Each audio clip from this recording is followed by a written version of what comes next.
Hello everyone. So karon ako sa Fairmont District kay District Mactan kay na ako karon diri kay nag-assist ko sa yun sa akong client kay iya mangugi pa interior na turnover naman siya. So iya para mas manice niya kay purpose magud ani niya is iya parintan for long rental or Airbnb para mas mahal niya iyang rent iya gipa-inter para mas makadali og daghang clients po or maintenance.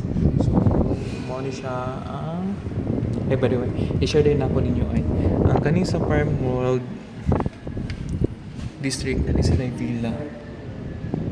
villa mo na siya yung villa guys, kanang gamay ang kanang villa nila kay kuha na siya karon is mga uko na siya bisa basta message lang mo kung regarding sa price and yan. Kani siya ang pinaka nakalagay sa villa is na siya 3 bedrooms and then na siya yung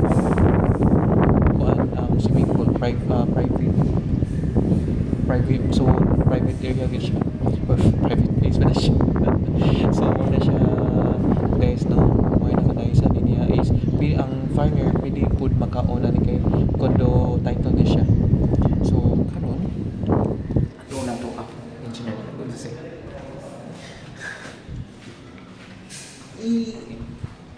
so muna siya guys muna siya ang hallway sa Fairmont District. Next no Gikan sa taas dapat muna sila si engineer o iyang firm na sukod-sukod sila kay possible next week. So possible next week mo start na ni sa amo interior. So kana lang sana ako i-share ninyo no regarding sa activity na ako karon regarding sa pag-interior sa unit sa mong client. Puhon ako niya ikuan ninyo ipakita ang result sa mong interior. Bye-bye!